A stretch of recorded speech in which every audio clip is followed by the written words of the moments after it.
ராமநாதபுரம் மக்களவை தொகுதியில் போட்டியிடும் ஒரிஜினல் ஓ பன்னீர்செல்வத்திற்கு தேர்தல் ஆணையம் பலாப்பழம் சின்னத்தை ஒதுக்கிய நிலையில் தற்போது முற்றியிருக்கும் பலாப்பழங்கள் அனைத்தையும் ஓபிஎஸ் ஆதரவாளர்கள் கொள்முதல் செய்து கொண்டு செல்வதால் தட்டுப்பாடு எழும் நிலை ஏற்பட்டுள்ளது.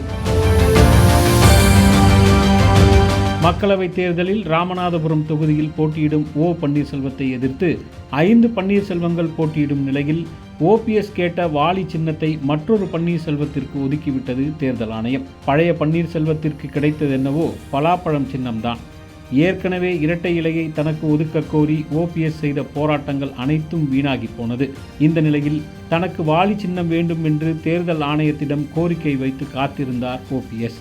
தனக்கு எதிராக களமிறங்கியிருக்கும் மற்ற பன்னீர்செல்வங்கள் அனைவரும் வாபஸ் வாங்கி விடுவார்கள். எனவே தனக்கு தான் வாலி சின்னம் என்று கணக்கு போட்டிருந்த ஓபிஎஸ் 1 லட்சம் பித்தளை வாளிகளுக்கு ஆர்டர் கொடுத்து விட்டதாகவும் கூறப்படுகிறது. இந்த நிலையில்தான் பழைய பன்னீர்செல்வத்திற்கு பலாப்பழம் சின்னத்தை ஒதுக்கி அதிர்ச்சி வைத்தியம் கொடுத்துள்ளது தேர்தல் ஆணையம்.